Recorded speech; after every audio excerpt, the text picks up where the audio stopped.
बिस्मिल्लाहिर्रहमानिर्रहीम। शुरू करता हूँ अल्लाह ताला के नाम से जो बड़ा मेहरबान निहायत रहम करने वाला है। अस्सलाम वालेकुम डियर स्टूडेंट्स, उम्मीद है आप सब खैरियत से होंगे।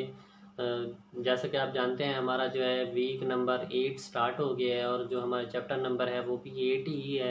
आज जो है हम चैप्टर नंबर 8 डिस्कस करेंगे ई कॉमर्स के अंदर। तो उसमें देखते हैं, मूव करते हैं अपने चैप्टर नेम के ऊपर और जो देखते हैं टॉपिक कौन से हैं जो आज हमने डिस्कस करने हैं। तो देखें जी, स्क्रीन पे जैसा कि नज़र आ रहा है e commerce chapter number 8। Chapter का नेम क्या है? The environment of electronic commerce, legal, ethical and tax issue.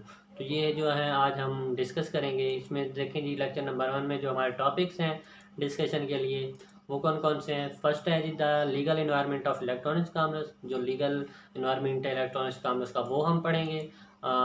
Use and protection of intellectual property in online business. जो इंटेलेक्चुअल प्रॉपर्टी होती है बेसिकली जो माइंड होता है एक इंसान का माइंड सेट, माइंड के अंदर जो काम किया जा रहा होता है उस यानी उसको इंटेलेक्चुअल प्रॉपर्टी का नाम दिया गया है। उसको किस तरह से यानी हमने सिक्योर करना है।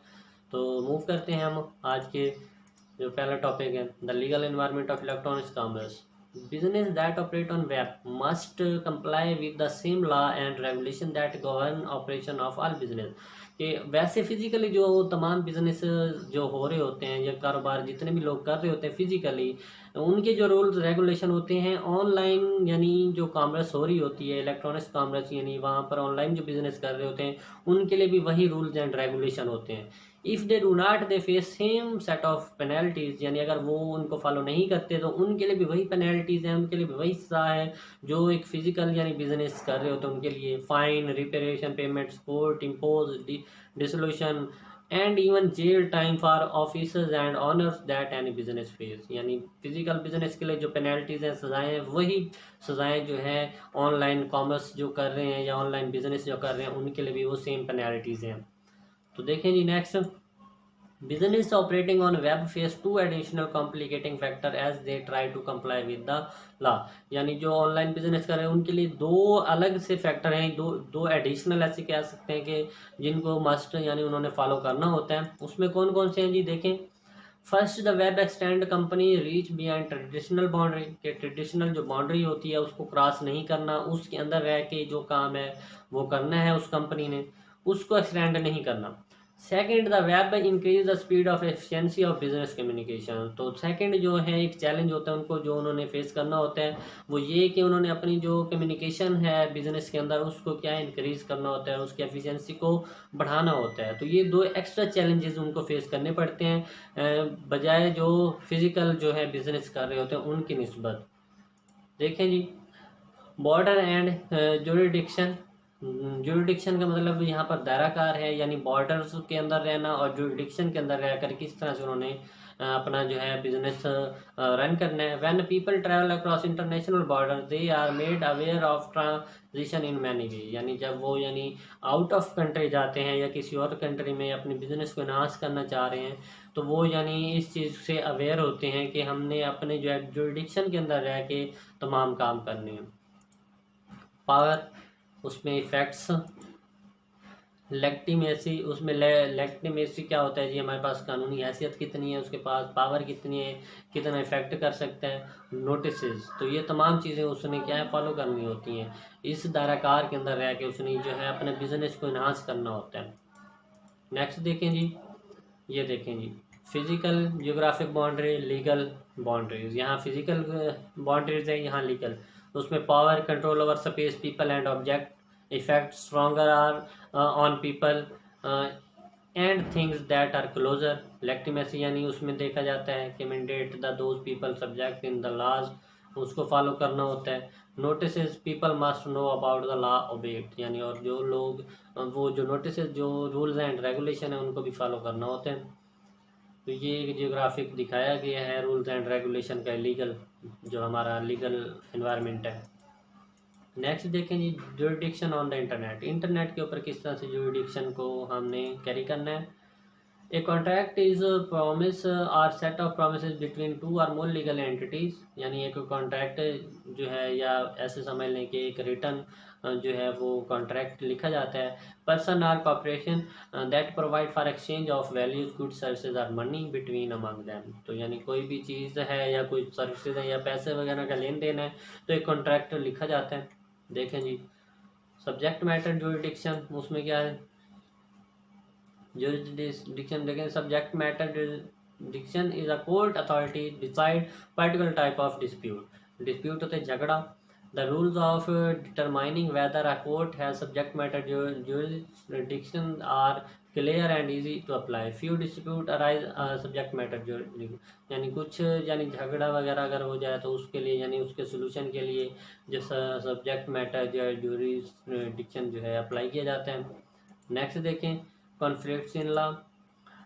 In the United States, business governed by federal laws, state laws, and local laws. Sometimes these laws address same issues in different ways. Lawyers call this situation conflicts of law. यानी business के अंदर कुछ problems create हो जाना या कुछ issues create हो जाना, उसको क्या है, कॉन्फ्लिक्ट्स ऑफ लॉज का नाम दिया गया है। नेक्स्ट देखें जी, contracting and contract enforcement in electronics commerce, electronics commerce के अंदर किस तरह से कॉन्ट्रैक्ट हम क्रिएट कर सकते हैं। Written contracts on the web, written contracts होता है, उसमें क्या होता है, in general contracts are valid even they are not writing or sign, यानी जो फिजिकली तो हम जब कोई कॉन्ट्रैक्ट लिखते हैं उसको साइन कर लेते हैं, लेकिन ऑन वेब यानी इंटरनेट के ऊपर उसको राइट करना, साइन करना। However certain category of contracts are not enforceable unless the term are put into the writing sign by both party, जब तक यानी उनके साइंस ना हो जाए तब तक यानी वो कंसीडर नहीं किया जाता। तो यहाँ पर यानी किस तरह से यानी रिटन कॉन्ट्रैक्ट्स होते हैं, देखें ये देखें, इसमें कॉन्ट्रैक्ट एलिमेंट है, इनवाइट्स, ऑफर्स, सेलर, पार्टिसिपेंट है, offer, buyers, acceptance, seller, action, promote products through web page and states condition under which offer will be accepted, example price and shipping. तो ये तमाम चीज़ें ये उसकी यानी एक्शंस हैं। और ये देखें जी आगे ऐड टू कार्ट, और ये जो है सेलर है और ये बायर है, ये उनके दरमियान क्या है, एक कॉन्ट्रैक्ट है, रिटन कॉन्ट्रैक्ट, उसके एलिमेंट्स बताए गए हैं। Contracting process on online sale, online sale के ऊपर किस तरह से यानी कॉन्ट्रैक्ट किया जाता है। नेक्स्ट देखें जी, warranties on the web, warranties क्या होता है, most firm conducting electronic commerce have little trouble fulfilling the requirement need to create enforceable legally binding contracts on web. वो कैसे जी, one area that deserve attention however the issues of warranties. तो यानी वो warranties के जरिए यानी जो अपने बिजनेस को इन्हांस कर रहे होते हैं या वारंटीज दे देते हैं अपनी प्रोडक्ट्स की या अपनी कंपनीज की, तो ये भी यानी नंबर 2 पे हमारे पास है एक लीगल वे। ये देखेंगे, ये हमारे पास जो है वारंटी कार्ड दिया हुआ है, वेबसाइट वारंटी डिस्क्लेमर, वेबसाइट का जो है वारंटी कि आपकी जो वेबसाइट है उसमें यानी कौन कौन सी चीज़ें इन्वॉल्व होंगी, किस तरह से आपने ऑपरेट करना है, रूल्स एंड रेगुलेशन को फॉलो करना है, ये तमाम चीज़ें इसमें लिखी होती हैं। नेक्स्ट देखें जी, authority to form contract, determining whether individual has authority to commit a company to an online contract is greater problem than for guarantee in electronic commerce। तो इसमें देखें जी नंबर 4 पे क्या है, टर्म ऑफ सर्विस एग्रीमेंट, यानी agreement कर लेना। यहाँ अथॉरिटी फॉर्म कॉन्ट्रैक्ट, अथॉरिटी की तरफ से दिया गया फॉर्म जो होता है कॉन्ट्रैक्ट उसको यानी फुलफिल करना। इसमें क्या होते हैं, intended limit website owner liability for what you might be with information you obtain from the site, कि आप जो है अपनी जो वेबसाइट है उससे क्या ऑब्टेन करेंगे, क्या वहाँ पर आप मतलब एक्शन परफॉर्म करेंगे, ये तमाम चीज़ें जो हैं ये टर्म्स ऑफ सर्विस एग्रीमेंट में लिखी होती हैं ऑलरेडी। वेल मूव करते हैं नेक्स्ट। ये देखें जी, ये एक एग्रीमेंट दिया हुआ है, term of service acceptance terms यहाँ का, यानी यहाँ पर एक एग्रीमेंट दिया गया है और उसमें लिखा गया है कि किस तरह से आपने जो है अपनी ये जो वेबसाइट या ब्लॉग है इसको आपने रन करना है, ऑपरेट करना है, रूल और रेगुलेशन को किस तरह से आपने फॉलो करना है। तो ये तमाम चीज़ें इस एग्रीमेंट के अंदर लिखी होती हैं। नंबर 2 हमारा जो टॉपिक है वो है जी use and protection of intellectual property in online business. Intellectual properties क्या होते हैं देखते हैं। Use and protection of intellectual property online business.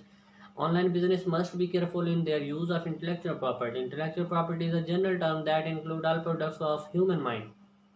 कि इंसान के दिमाग के अंदर जितनी भी चीज़ें होती हैं, जितने भी आइडियाज़ होते हैं कि किस तरह से उसने अपनी जो है कंपनीज़ को या बिज़नेस को इन्हांस करना है, चलाना है, ये तमाम चीज़ें उसके माइंड में होती हैं। उसने यानी तो ये इंटेलेक्चुअल प्रॉपर्टी होती है। तो फिजिकली काम तो हो नहीं रहा होता, ऑनलाइन बिजनेस जो हो रहा होता है वहाँ पर इंटेलेक्चुअल प्रॉपर्टी ही होती है, इंटेलेक्चुअल माइंड के जरिए ही होता है।